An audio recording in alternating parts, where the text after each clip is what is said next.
सभी जानते हैं कि जब विद्युत धारा किसी चालक के माध्यम से प्रवाहित होती है तो एक चुंबकीय क्षेत्र उत्पन्न होता है और इसमें चुंबकीय क्षेत्र की दिशा भी होती है। लेकिन क्या आप जानते हैं कि ध्रुवता जानने के लिए एक सरल नियम है? और अधिक जानने के लिए इस वीडियो को देखें। हमारे उद्देश्य हैं धारावाही वृत्तकार कुंडली के चारों ओर चुंबकीय क्षेत्र के गुणों और चुंबकीय क्षेत्र को प्रभावित करने वाले कारकों का अध्ययन करना। धारावाही वृत्तकार कुंडली की ध्रुवता ज्ञात करने के लिए प्रयुक्त नियम की चर्चा करना।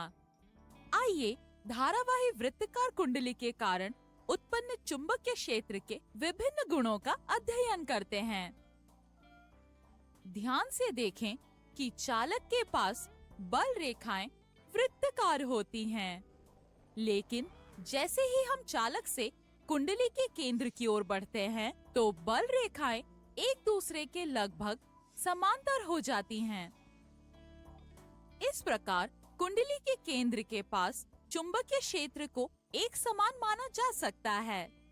इसलिए ऐसा कहा जा सकता है कि जैसे जैसे चालक के केंद्र से दूरी बढ़ती जाती है, चुंबकीय क्षेत्र की तीव्रता कम होती जाती है। कुंडली के केंद्र में चुंबकीय क्षेत्र अधिकतम होता है और अपनी अक्ष के अनुदिश धारावाही लूप के तल के अभिलंबवत निर्देशित होता है। इसके बाद चालक से प्रवाहित होने वाली धारा को 2 से बढ़ाकर लगभग 6 एम्पियर करें और बोर्ड को धीरे से हिलाएं।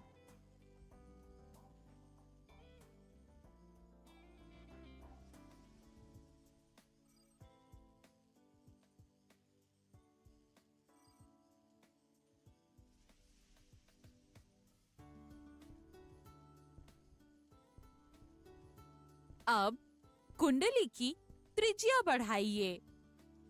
आप देख सकते हैं कि चुंबकीय क्षेत्र की तीव्रता घट जाती है। कुंडली के चारों ओर उत्पन्न चुंबकीय क्षेत्र यह सिद्ध करता है कि कुंडली एक चुंबक की भांति व्यवहार करती है तथा इसमें उत्तरी और दक्षिणी ध्रुवता होती है। क्लॉक नियम का उपयोग धारावाही कुंडली की ध्रुवता का पता लगाने के लिए किया जाता है।